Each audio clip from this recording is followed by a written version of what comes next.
A lot of do-it-yourself investors fail when they try to do the financial planning themselves. Why does it happen? The answer lies in the focus. If you don't focus where you should be really focusing, the outcome will not be as per your expectation. I'm going to talk about all these aspects in this particular video. This is NRI Money Clinic for you, and I am Dr. Chandrakant Bhatt, investment consultant and a financial planner.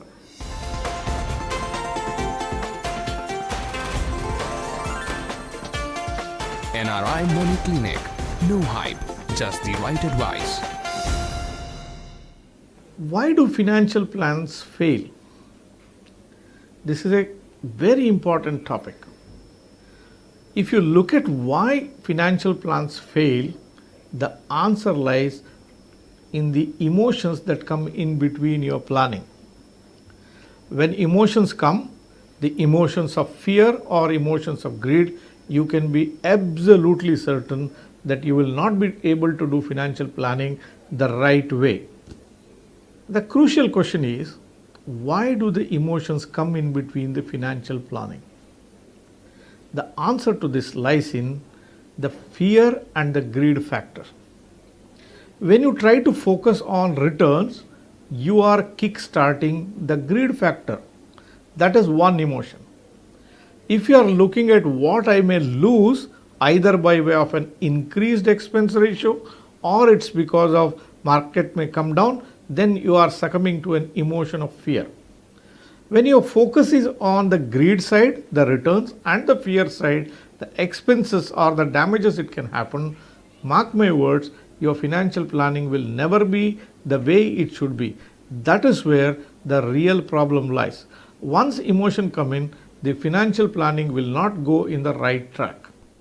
I said the returns and the expenses should not be the focus of your financial planning. If this is the case, what should be the thing that you should really focus on? In a well-done financial planning exercise, the returns will automatically come. The focus should be on the process that you set in and not on the return side of it or the expense side of it. Do you mean to say that one should not look at the returns or one should not totally neglect the expense? That's not the meaning of that. The meaning should be the first thing that you have to focus on is what is my process towards financial planning. Let me explain this with a bit of detail. Now let us look at different components of process that you must focus on. The first thing that you have to look at is why I am doing this. What is the purpose of doing this financial planning?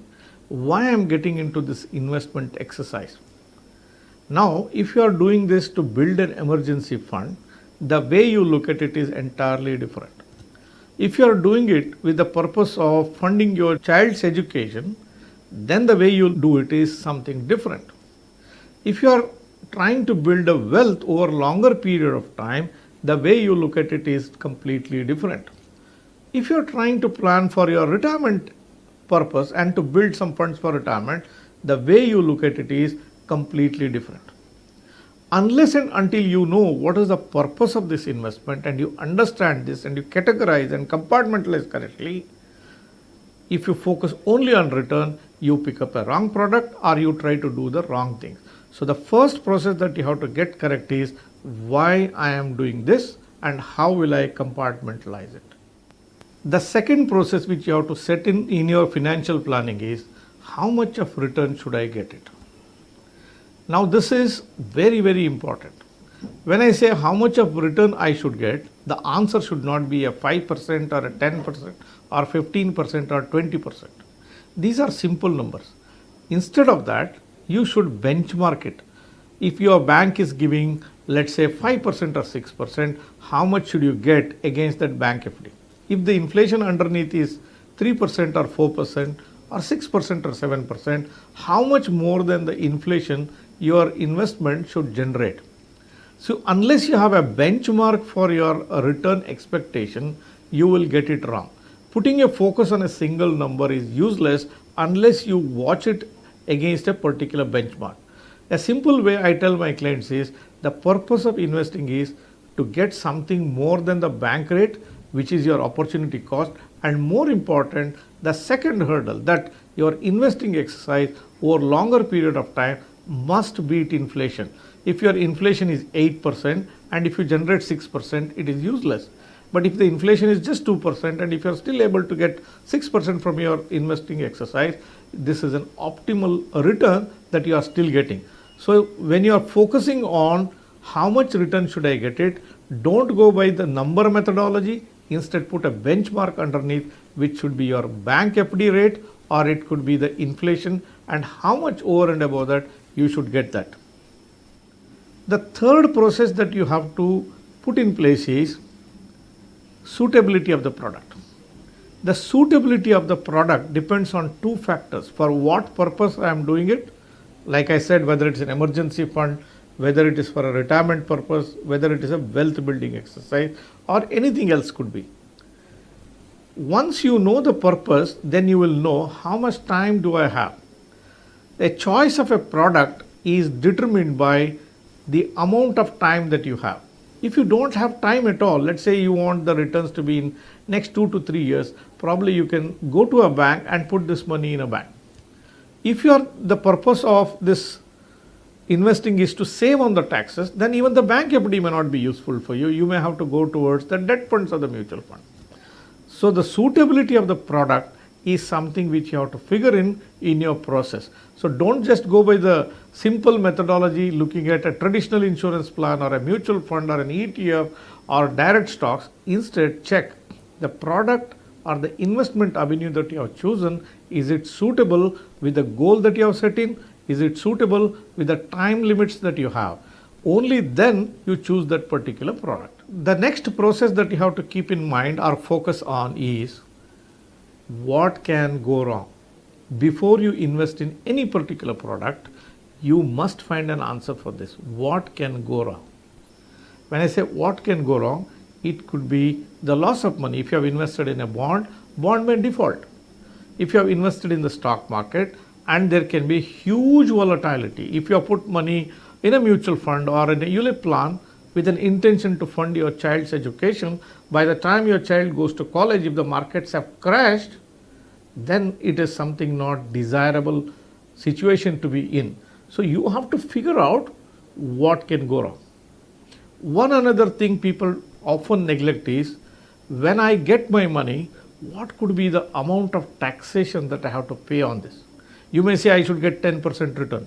But if the taxation is 33% or if the taxes are 20%, what is going to be my post-tax return? So paying taxes is something which you will not know about it today. If you know about it, put that into your practice and take it into your process and make sure that you save as much as possible by choosing an instrument where you have to pay lesser amount of tax. Another factor that you have to take into consideration is what kind of a mindset I have, what kind of an individual I am. Am I a speculative individual? I am a person who is an aggressive investor, or am I a person who just doesn't like to take a risk at all? Unless your mindset and the process that you have set in are aligned together, you will be disappointed. Let me explain.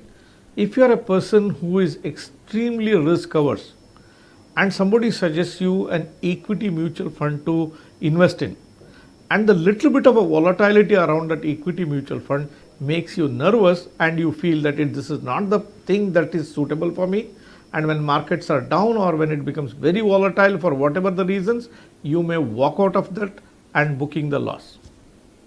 Likewise, if you are an aggressive person and if somebody suggests you very conservative investments like a bank FD or the debt funds or the mutual fund, it may not be suitable for you.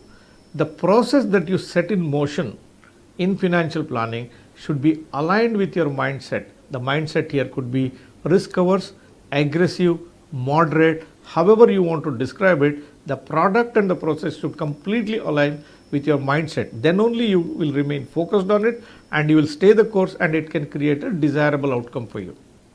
I discussed some of the process till now. There is one more element which is required to make the financial planning a very successful one. That is the professional judgment. A professional judgment can come from experience. A professional judgment can come from being a professional. If you are a professional and you have spent enough time in the marketplace, then you would have gained experience how people react to different scenarios, what happens in a marketplace under certain circumstances. So if you are able to figure out all these things, and based on that, if you design your financial planning exercise, I'm very sure your financial plannings will create a desirable outcome. If you neglect the process and if you only go at the returns, you look at Google or you look at some friends' advice who say that this fund is giving you so much of a return, that fund is giving so much of a return, mark my words, obviously at one point or the other you will be highly disappointed and your financial plans will not give you the desired result. Dear viewers, I would like to hear from you. What do you think about the different process that I mentioned in this particular video? Do you think they have a bearing on the outcome of financial planning? I would like to hear from you. Please comment below. Dear viewers, if you are an investor who are yet to start, or if you are an investor who is a do-it-yourself investor, could not succeed in this line, one piece of advice that I can tender to you is look out for a good financial planner.